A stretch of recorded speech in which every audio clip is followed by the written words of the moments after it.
todo compartir mensajes de enseñanza, yo intento, cada vez que comparto algo en carácter de enseñanza, que sean como estudios asermonados. El tío Juan lo explicaba momentos antes. Es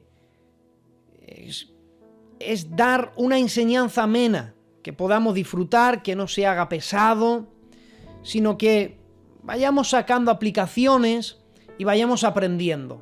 Entonces, como yo sé que el tío Josian es más profundo y él tocará un tema doctrinal, yo orando a Dios, el Señor ha puesto en mi corazón compartirles algo que ya les he puesto ahí en los comentarios, y es hablarles de la aventura de una reforma. Y creo que ahí podemos aprender mucho, todos. Y yo el primero, porque soy el primero en recibirlo, todo esto. Quisiera desarrollar, los días que me toque compartir, quisiera hablarles acerca del libro de Nehemías.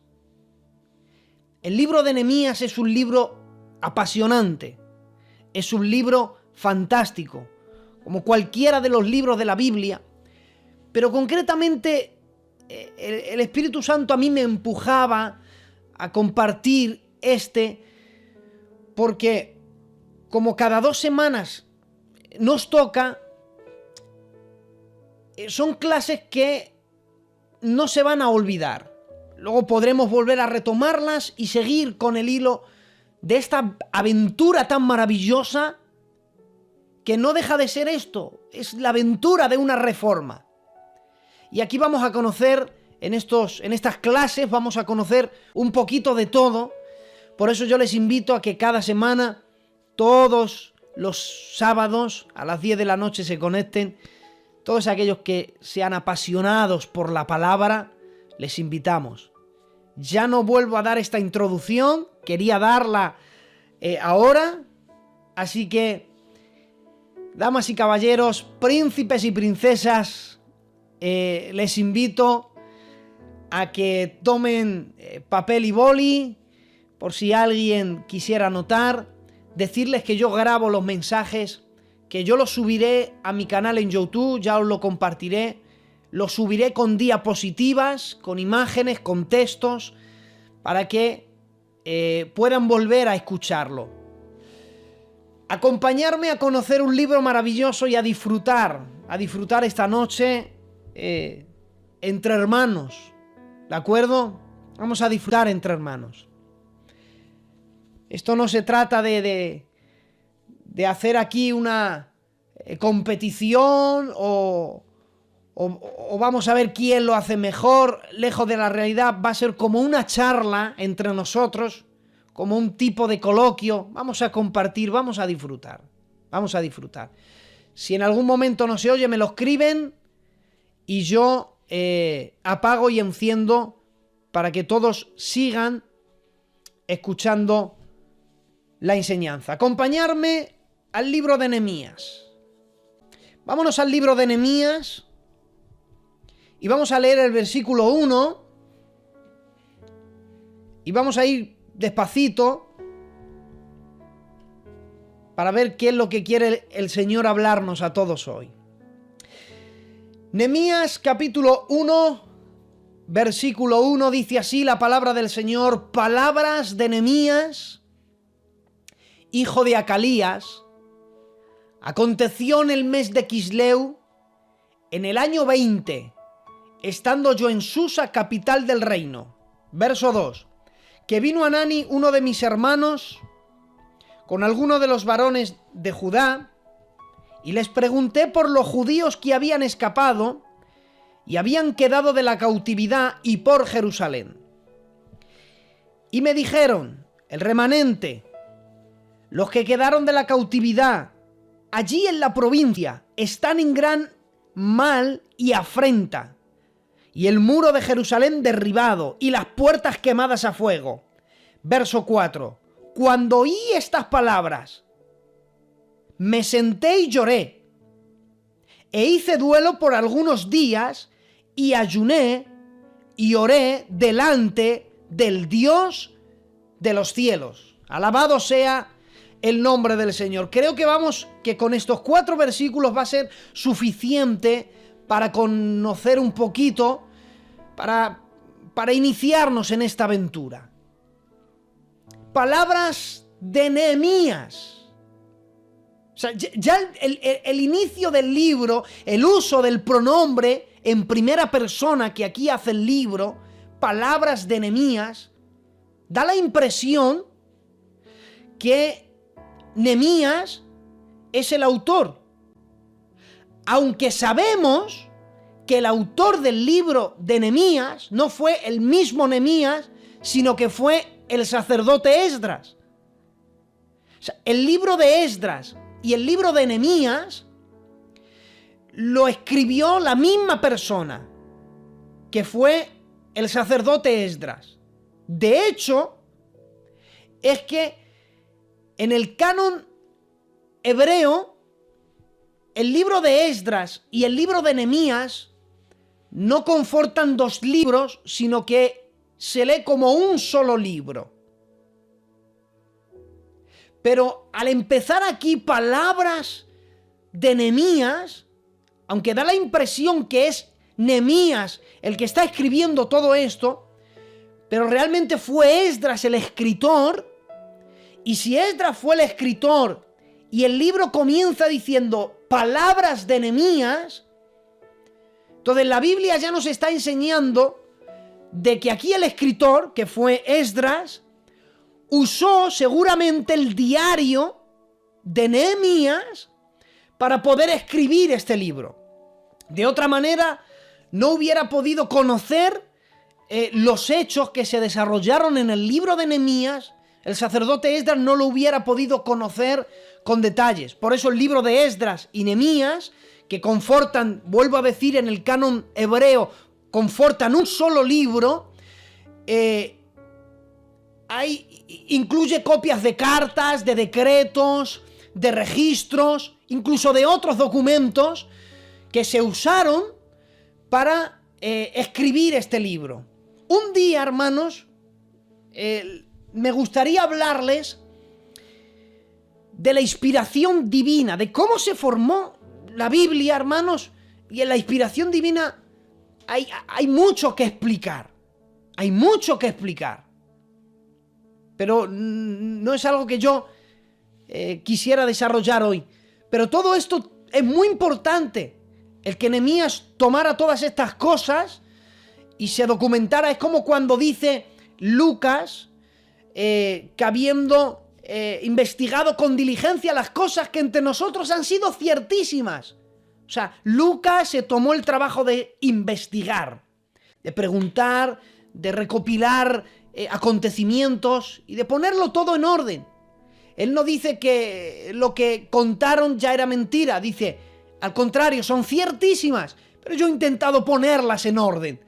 Y fue el trabajo de un investigador, y eso a mí me apasiona. Y eso es lo que yo quisiera infundir. Lo primero que yo quisiera infundir con estas clases es convertirte en un investigador, hermanos. O sea, no leer la Biblia como un simple periódico, como un libro así rápido, forzado. Yo invito a que lean la Biblia todos los días, pero yo les invito a que cuando vayan a las Sagradas Escrituras lo hagan con paz en el corazón. Yo nunca leo la Biblia, si estoy nervioso yo no leo la Biblia. Fijaros, hermanos, yo nunca leo la Biblia con prisas. Yo no tengo prisas para leer la Biblia. Si un día estoy muy cansado, quizás nervioso por tanto trabajo o por el día a día, me gusta acercarme a la Biblia con paz, con tranquilidad. Como cuando charlas con un amigo, que no miras el reloj. Porque charlar con un amigo y mirar el reloj es como decirle pierdo el tiempo hablando contigo. Esos son mensajes subliminales. Y a mí me gusta acercarme a la Biblia con paz, con tranquilidad, disfrutarla. Esdras fue el escritor. Pero Esdras y Nehemías fueron 2 personas completamente distintas. De Esdras, sobre todo del libro de Esdras, podemos aprender que Esdras fue un sacerdote. En el libro de Esdras, al leerlo, nos damos cuenta que el libro hace énfasis con la restauración del templo o la reedificación del templo. En Esdras siempre vemos un poco más el aspecto religioso, el regreso del pueblo a su tierra. Esdras es lo que se llamaría un buen representante de un escriba y un sacerdote en todo su potencial. Sin embargo, Nehemías era diferente. Nehemías no era igual que Esdras, era más laico, él se expresaba menos. En el libro de Nehemías, por ejemplo, en el de Esdras, hace más énfasis en la reedificación del templo, pero veremos que en el libro de Nehemías hace más énfasis en la reedificación del muro de la ciudad de Jerusalén, por lo menos la plaza, el muro, las puertas y todo lo que conforta el proteger al templo. Y eso luego hablaremos quizá si llegamos hasta allí. El libro de Nehemías, a diferencia que el de Esdras, digamos que tiene un aspecto más político. ¿Por qué? Porque Nehemías era un hombre noble que representaba a lo que hoy llamaríamos un político, quizás un hombre de negocios, un hombre con un cargo muy importante en una corte de el poderoso rey persa llamado Artajerjes. O sea, Nehemías no era un cualquiera, hermanos, ni un hombre sin importancia, ni tan siquiera un hombre que no era famoso ni conocido. Nehemías, hermanos, era un hombre con una posición elevada en una de las ciudades más importantes del mundo en aquel entonces,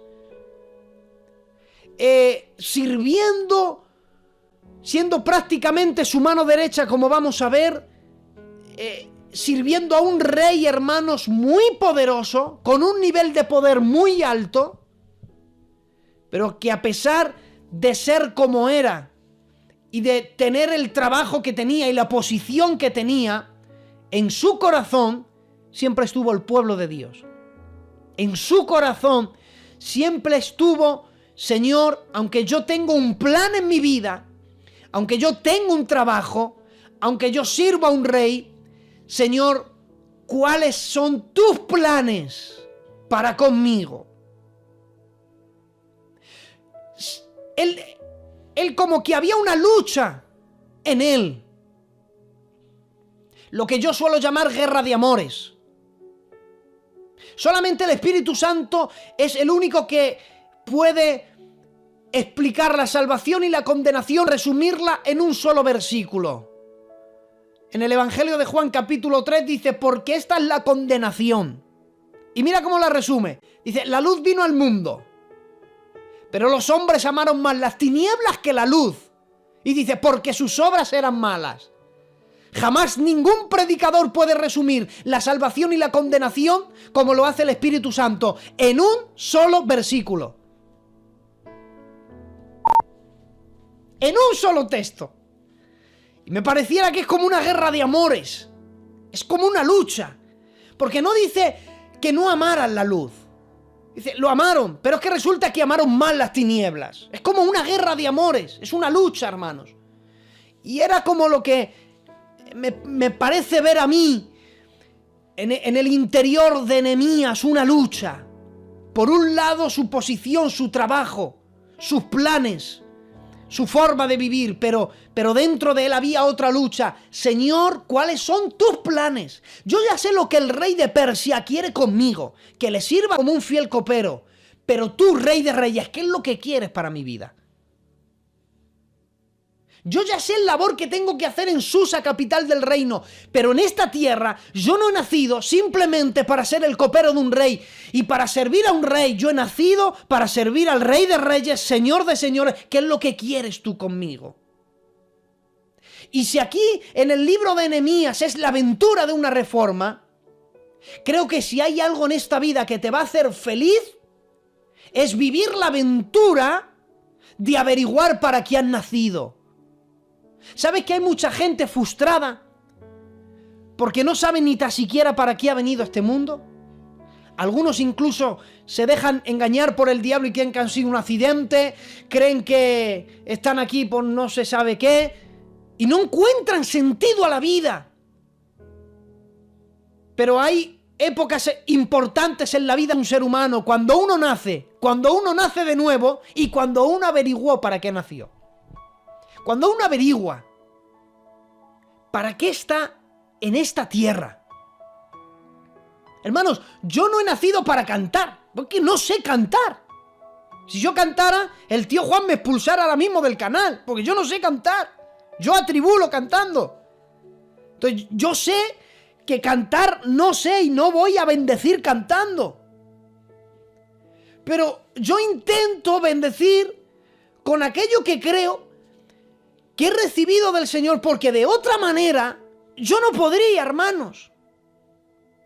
De otra manera, mira, la Biblia dice, nada podemos dar si no, o nada podemos tener si no lo recibimos primeramente del cielo. Y yo me doy cuenta, hermanos, que sería imposible que yo pudiera compartir a veces, porque yo mismo, hermanos, me considero a mí mismo, y eso no es pecado. Mira, la Biblia dice, nadie tenga más alto concepto de sí mismo que el que deba de tener, pero piense de sí con cordura. O sea, la Biblia nunca dijo que no te consideres. Es más, la Biblia dice que lo hagas. Pero que cuando pienses, que pienses de ti con cordura, que no seas un loco, que no tengas un alto concepto más que el que debas de tener. Claro que eres importante para Dios y Dios te escogió para algo. Hay un don enterrado en cada uno de nosotros. Y es una aventura averiguar para qué hemos nacido, porque desarrollar ese don te va a hacer feliz y vas a encontrar un sentido en la vida. Por eso hay gente en las iglesias y pasan años y años y años y cada vez viven amargados, no saben qué hacer. Porque todavía no han averiguado, ni tan siquiera le han preguntado a Dios, Señor, ¿qué es lo que tú quieres para mí? Y Esdras y Nehemías no podían ser más distintos, pero tenían un mismo corazón. Porque me encanta, hermanos, me encanta que Dios escoja 12 apóstoles que más diferentes no podían ser, pero los mantuvo unidos. Y la iglesia es eso, hermanos.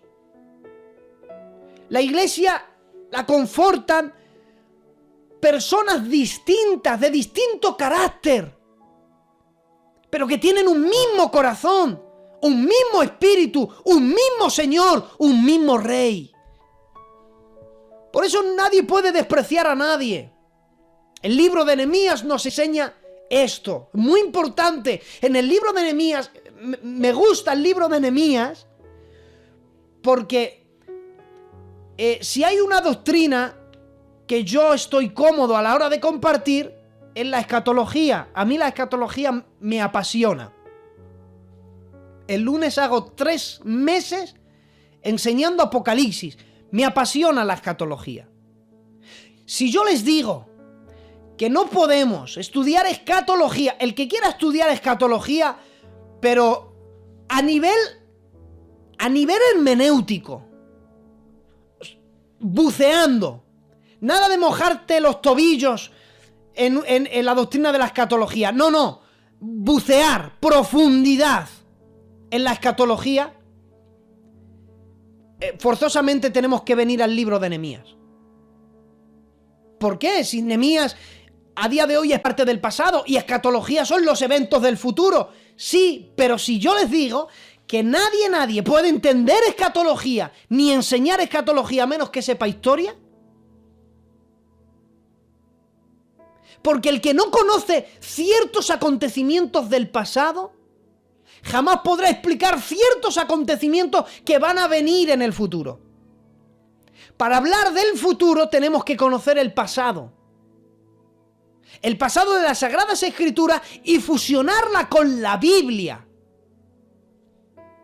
Estamos hablando historia secular fusionada con las Sagradas Escrituras.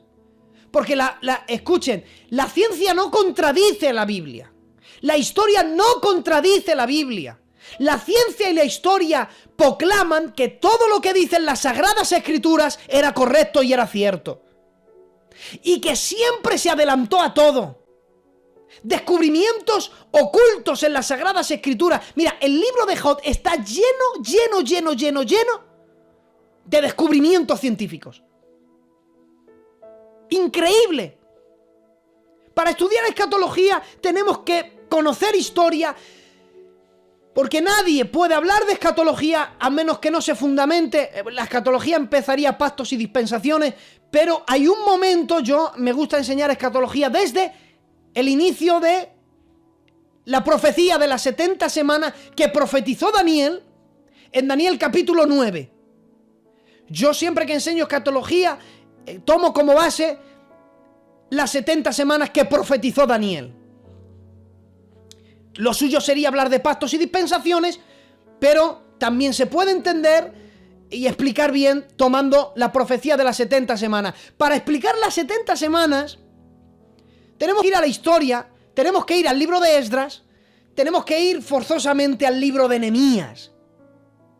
Porque en el libro de Nehemías hay un antecedente importante que nos enseña que la profecía de las 70 semanas que profetizó Daniel se dan inicio en este libro y no en el libro de Esdras.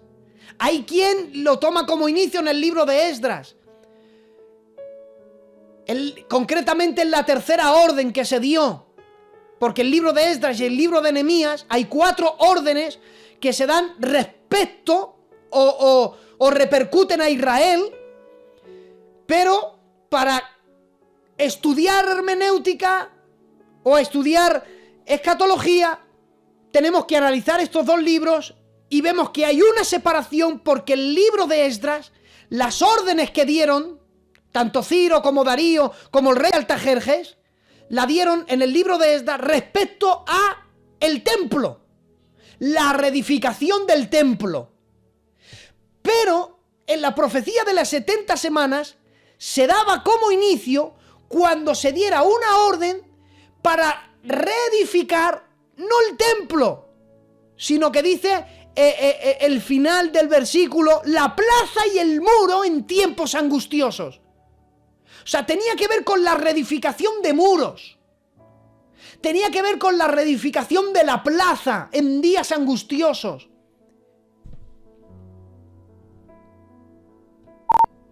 Y la orden que desencadena y engloba todo eso se ve en el libro de Nehemías y no Esdras. Es en el año 445 a.C. que se da inicio todo esto. Es muy importante que conozcamos la historia para no ser engañados, hermanos. Si yo les digo que las 70 semanas no se pueden estudiar a menos que no conozcamos historia secular, no podemos explicar las 70 semanas. Te lo dice alguien que ha devorado un montón de libros. No hay forma de explicar las 70 semanas si no tomamos los papiros de Alefantina en Egipto. Si no tomamos tablillas cuneiformes halladas en Nínive. Eso es historia secular. Pero toda esa historia secular está fusionada con el libro de Nehemías, que nos habla de Nehemías, que nos habla de su hermano Anani, que nos habla de Sanbalat, de Gesem, de Tobías el árabe. La historia secular habla de todo eso. Por eso yo digo que la historia nunca contradijo las Sagradas Escrituras. Al contrario, hermanos. Entonces, yo soy de los que defiendo que para disfrutar de la Biblia basta la Biblia, pero para enriquecernos, cuando estudiamos otros campos académicos, nos enriquecemos el conocimiento de las Sagradas Escrituras. Hay aquí un detalle que ahora lo voy a dar, que no se encuentra en la Biblia, se encuentra en la historia, pero que da la gloria a Dios en el libro de Nehemías. O sea, una cosa increíble, y ahora lo voy a compartir. Me encanta cómo empieza el libro. Palabras de Nehemías, hijo de Acalías. Un hombre recibió la bendición de tener un hijo y de tenerlo en un tiempo donde se encontraban en gran afrenta. Días terribles donde estaban lejos de su tierra, donde no podían adorar a Dios en el templo, y decidió ponerle Acalías. ¿Sabes lo que significa Acalías? Dios se ha escondido. Los judíos no ponían nombre por poner. No es como nosotros. Nosotros ponemos, yo por ejemplo, mi niña se llama Celia, como mi mujer. Mi otro hijo tengo un hijo que se llama Rubén, como un primo hermano mío. ¿Te das cuenta? No nos paramos a pensar en los nombres, o por lo menos no le damos la importancia que un judío sí lo daba. Yo tengo por ahí un estudio que se llama Los nombres y la Biblia, y ahí lo explico con detalles. Porque detrás de cada nombre hay un gran mensaje escondido. Y aquí el padre de Acalías quiso reflejar, a él le parecía, a causa de las circunstancias, que Dios se había escondido. Porque estaban viviendo un tiempo terrible. Y que uno piense que Dios se ha escondido, eso es terrible, hermanos. Eso es muy doloroso. Es muy doloroso, hermanos. Pues Acalías, cuando le bendijo Dios con un hijo, decidió ponerle Nehemías, que significa Dios ha consolado, o Dios traerá consuelo. Él creía que de la misma manera que en su tiempo parecía ser que Dios estaba escondido, sabía que en el tiempo de su hijo Dios iba a traer un consuelo. Y vaya, hermanos, si no sucedió eso. Como si hubiese sido una profecía. En tu tiempo, hijo, Dios traerá consuelo. Y vaya si Dios trajo consuelo a Israel cuando en días de Nehemías se dio por inicio la profecía de las 70 semanas, una profecía crucial en todas las sagradas escrituras, y sobre todo un consuelo para Israel. Vaya si Dios no cumplió el significado de ese nombre. Dios trajo consuelo. Nehemías, hermanos, a pesar de tener un buen trabajo en Susa, capital del reino, él era un funcionario de gobierno, era el copero, un copero del rey, Dios mío, un copero. Me diréis, pero un copero era importante, un copero era súper importante, pero ¿qué si encima eras el copero de Altajerjes? Más aún. Y les voy a decir el porqué. Miren, hay un dato en la historia que cuando yo lo descubrí en un libro de historia, hermanos, recuerdo incluso cuando lo leí en una biblioteca, tuve que reírme a carcajadas de la alegría que me dio. ¿Sabes cómo murió el padre de Altajerjes? Murió traicionado por su copero. Murió envenenado porque su copero lo traicionó. ¿Sabes cuáles eran las maneras de atentar a los reyes antiguamente? Era envenenándoles. El trabajo de un copero no era ser un camarero que daba una copa. No. El trabajo de un copero a veces actuaban incluso como consejeros de reyes. Pero el trabajo de un copero era comer, no del mismo plato, pero sí de la misma, para que lo entendamos, de la misma olla, de la misma ración, tenía que comer el copero. No de la misma copa, pero del mismo vino tenía que beber el copero. Y antes de comer el rey, y antes de beber el rey, tenía que comer y beber el copero. ¿Por qué? Porque si estaba envenenado, el primero en morir será el copero y el rey ya no se moría. También servían como escudos. Se arriesgaban todos los días la vida por su rey. Si alguien quería atentar contra el rey, envenenándole, antes moría Nehemías. Por eso, tener un copero de confianza, si un rey tenía un copero de confianza, no lo sueltes.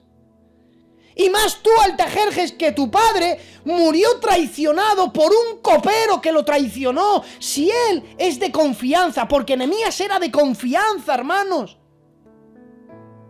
¿Qué hizo Dios con el rey Artajerjes para que le dijera, vete, márchate el tiempo que sea necesario, márchate de aquí, vete a Jerusalén, haz lo que tengas que hacer, pero vive tranquilo? Pero hermanos, cuando yo pensé esto, Dios mío de mi vida, pero ¿qué hizo Dios con ese rey para que le dijera, márchate, me quito mi protección, puedo estar vulnerable, ahora pueden atentarme, me pueden envenenar, pero me da igual, no lo sé? Lo que ha hecho el Dios de los cielos con él, que le dio oportunidad para marcharse. Eso solamente lo hace Dios. Esa gracia que cayó, hermanos, eso solo lo hace Dios. Porque te tengo una noticia, Dios es capaz de hacer lo que ni te imaginas que se puede lograr hacer. Dios es el único que sabe cómo trabajar, hermanos. Y todo lo sucedido no fue por casualidad. Fue que dice la Biblia que en el mes de Kisleu, lo que en el hebreo equivaldría, en el calendario hebreo, equivaldría a diciembre. Ocurrió concretamente, dice, en el año 20. ¿En el año 20 de qué? ¿O de quién? En el año 20 del reinado de Artajerjes, que significa el gran rey, o el rey grande.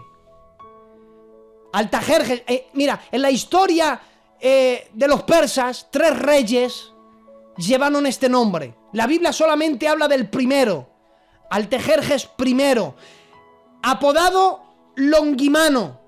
¿Sabes por qué le apodaba así la historia? Dice Plutarco que tenía la mano derecha más larga que la izquierda, por eso le apodaban así. Este rey, en el libro de Esdras, ya en el capítulo 7, ya ayudó a los judíos. Él le permitió a Esdras, le dio ayuda financiera, le dio dinero.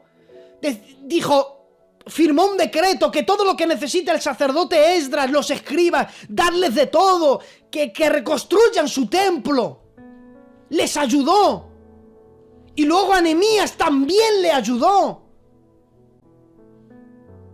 Y estando él allí, sirviendo a ese rey, en Susa, que Susa era la capital del reino de Persia, que Susa era un lugar importante, según el código de Hammurabi, hallado en el año 1901, 1902, Susa siempre fue muy importante para el reino de Persia. Desde Babilonia se llevaban botines.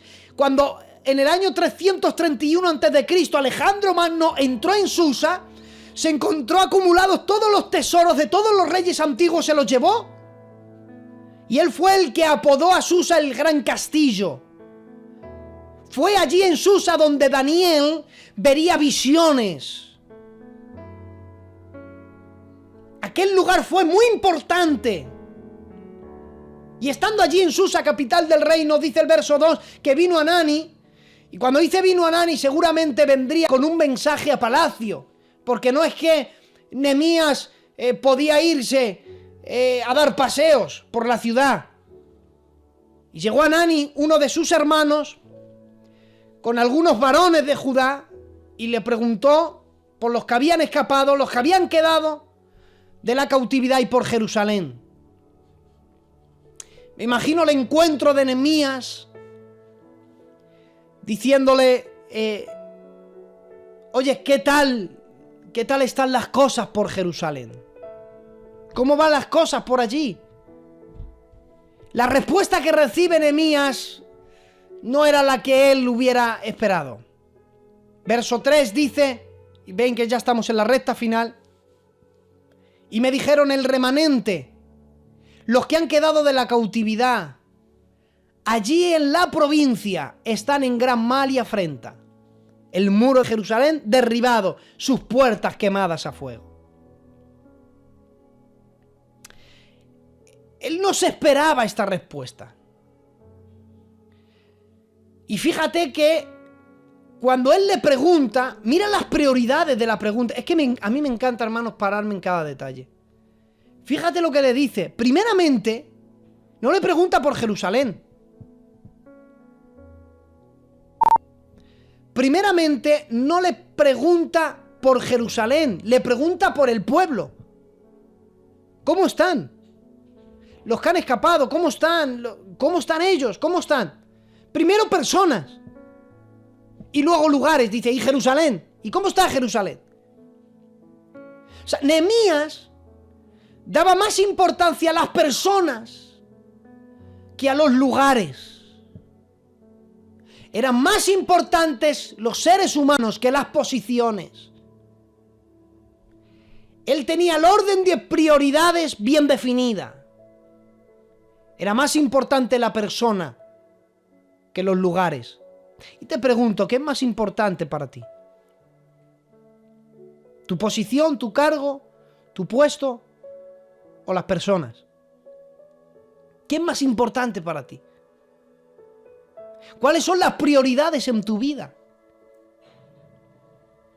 ¿Sabes que Dios te ama? Dios le ama a usted por lo que es y no incluso por lo que pueda ofrecer o por lo que tiene. Dios le ama a usted primeramente. ¿Y cuáles son nuestras prioridades, hermanos? Cuando nosotros tenemos nuestras prioridades bien definidas. Aquí lo primero eran personas, lo segundo eran lugares. Y una vez que ha hablado y les ha dicho que allí están en afrenta, les dice el motivo. Estaban sin muros. Y esto era terrible, hermanos. Estar sin muros era algo terrible, porque mira, en Salmos dice, la paz sea dentro de tus muros, oh Jerusalén. La paz sea dentro de tus muros. O sea, de los muros para adentro hay paz. O sea, los muros eran un símbolo de protección, de cuidado, de refugiados. Si hay muros, están protegidos. Cuando ellos reedificaron en Esdras, ellos sentían miedo, tenían su templo, hacían sus sacrificios, pero vivían con miedo. Y esto no me lo saco yo porque me lo invente. Dice Esdras capítulo 3, verso 3, dice, porque tenían miedo de los pueblos de la tierra. Porque aunque tenían templo, vivían desprotegidos. Aunque ellos sabían cómo realizar todo en el templo, vivían sin muros. Y nosotros sabemos todo, cómo hacer un culto en la iglesia, cómo hacer un culto en el cello, cómo hacer eventos en no sé qué, y cómo hacer esto y cómo hacer lo otro, y sabemos la liturgia, y sabemos los planes, y sabemos todo, pero cuando no levantamos un muro de protección, cuando no levantamos un vallado de santidad, podremos saber cómo funcionan las cosas, pero seremos un blanco fácil para el enemigo. Por eso es que él sabía, Nehemías sabía cómo actuar ante un problema. ¿Y cómo actúas ante un problema?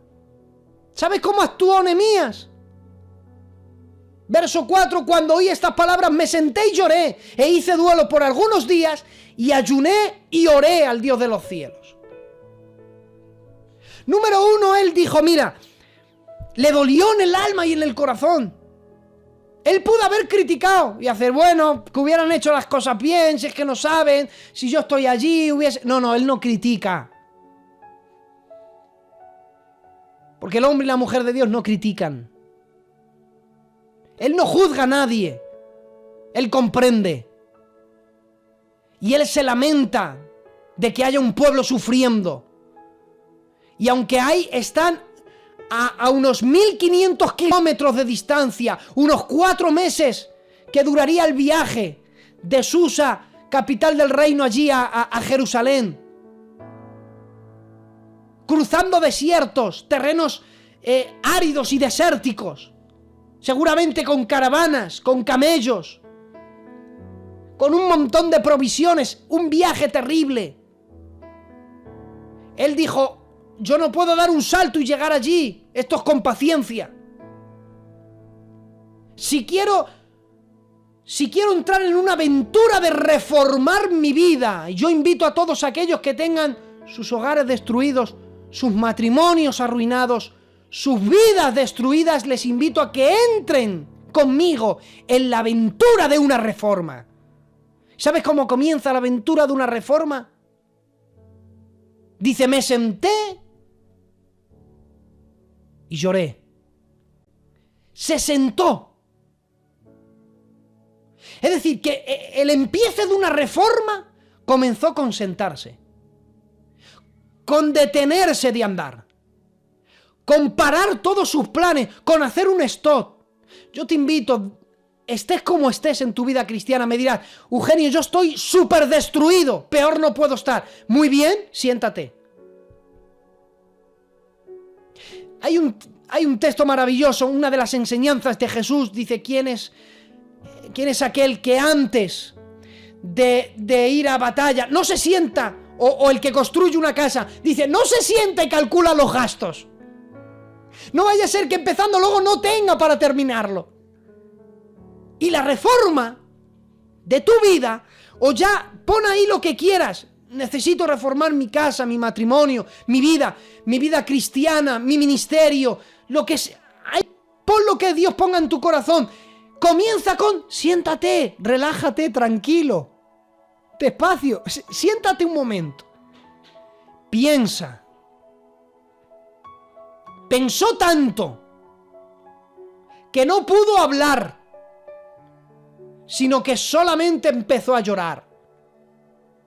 Porque te tengo que decir que una de las maneras de orar también es llorando. Porque Dios es el único que yo no sé cómo, pero ve lágrimas. Y eso que no tienen color.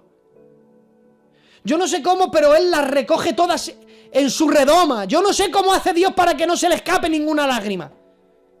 Y en su momento enjugará Dios toda lágrima de ellos. Ay, Padre, eso solamente lo hace Dios. Y Dios entiende ese lenguaje. Siéntate para reflexionar. ¿Cómo vas a hacer las cosas? No cojas el ejemplo de Lot, que dice la Biblia, capítulo 19 de Génesis, que cuando llegaron aquellos ángeles, dice que Lot estaba sentado a la puerta de Sodoma. Estaba sentado a la puerta de Sodoma. ¿Sabes que en las puertas de las ciudades era donde se hacían negocios? Tú estabas allí sentado para negociar en Sodoma y en Gomorra. No detengas tu vida para entrar en planes con Sodoma y Gomorra. Entra, siéntate, haz un stop en tu vida para ver cómo es que tienes que empezar de nuevo. Siéntate para orar, siéntate para analizar. No tomes el ejemplo de Salmo capítulo 1, verso 1, que dice, bienaventurado el varón que no anduvo en consejo de malos, dice, ni estuvo en camino de pecadores, ni en silla de escarnecedores se ha sentado. No te sientes a escarnecer a todo el mundo. No pares todo para analizar a todo el mundo y criticar a todo el mundo, no. Para todo lo que tengas que parar. Para analizar tu vida y decir, en esto necesito cambiar. Siéntate para eso. Y él se dio cuenta que había un problema tan grande y dice la Biblia, la segunda reacción dice, hice duelo. Como si se le hubiera muerto un ser querido. Y eso es lo que hizo Moisés cuando sintió que habían perdido a Dios. Dice Éxodo 33, 4, y oyendo el pueblo esta mala noticia, vistieron luto. O sea, en señal que se le había ido un ser querido. O sea, son reacciones que muestran un verdadero arrepentimiento. O sea, claro que hay solución, pero tranquilo, esto es con paciencia. Porque Dios no tiene una varita mágica. Y hay problemas que requieren de tiempo para ser solucionados, ¿eh? Por eso Daniel dijo a Nabucodonosor, dame tiempo, que yo oraré y te mostraré. Pero dijo, dame tiempo que voy a orar. Porque hay ciertos problemas que para solucionarlos se requieren de mucha oración y tiempo. Y aparte de tiempo, se necesitaba no solamente llorar y hacer duelo, la reacción 3 dice, y ayuné. Y aquí el ayuno que habla Nehemías no es un ayuno de comida. Porque el concepto de ayuno que tenemos, ¿qué es? Voy a ayunar, me levanto a las 10, no almuerzo, a las 2 corto el ayuno y me como una paella. No, eso no es un ayuno bíblico. Ese es el concepto de ayuno que nos han enseñado. Pero eso no es un ayuno, hermanos. Bíblicamente eso no es ayuno. Eso es no almorzar. Puedes ayunar de muchas cosas. Nehemías no podía ayunar de comida porque era el copero del rey. De hecho, tenía que comer todos los días y beber vino todos los días. Y cuando hice duelo y ayuné por algunos días, esos días fueron meses. Y nadie puede estar sin comer meses. Entonces, si él no ayunó de comida, ¿de qué ayunó Nehemías? Ayunó de tiempo. Ayunó de privilegios. Quizás sí, a lo mejor, en el tiempo de descanso, quizás sí se quitó de comer lo que... Había momentos que él tenía que comer lo que a él le apeteciera. Quizá a lo mejor sí ayunó de eso. Pero también sí pudo ayunar de tiempo. Su tiempo de descanso lo invirtió en orar. De vez en cuando deberíamos hacer un ayuno de redes sociales, quitarnos tanto de redes sociales. Un día entero sin móvil, buscando al Señor. ¿Seríamos capaces de no mirar el WhatsApp ni el estado? Y lo último que fue, y oré al Dios de los cielos. Yo sé a quién estoy orando, no al Dios de la tierra, al Dios de los cielos. Nehemías sabía dónde estaba el Señor, en el cielo. Es el libro de Esdras y Nehemías donde se repite mucho, y Daniel, el Dios de los cielos. ¿Por qué? Porque si no había templo, Ezequiel había visto que la gloria había salido del templo. Y dice, si no está en el templo, porque no hay templo, Dios está en el cielo. Estaban viviendo en Icabod, sin gloria. Si Dios no está, no hay gloria ninguna. Y decía, yo sé que tú me oyes. No estás en el templo, el Dios de los cielos. Sé a quién estoy orando. Sé lo que eres capaz de hacer. Sé que de la misma manera que te elevaste por encima del templo, sé que la oración y el ayuno te pueden volver a traer a este lugar. Padre, te damos gracias en esta noche por la oportunidad que nos has dado hoy de poder empezar, Señor, esta clase, esta aventura de una reforma en el libro de Nehemías. Gracias, Señor, por haberme ayudado. Te pido, Señor, que donde no he llegado yo con mi torpeza, tu Espíritu Santo traiga luz, entendimiento, Señor, y explique lo que yo no he podido explicar con claridad.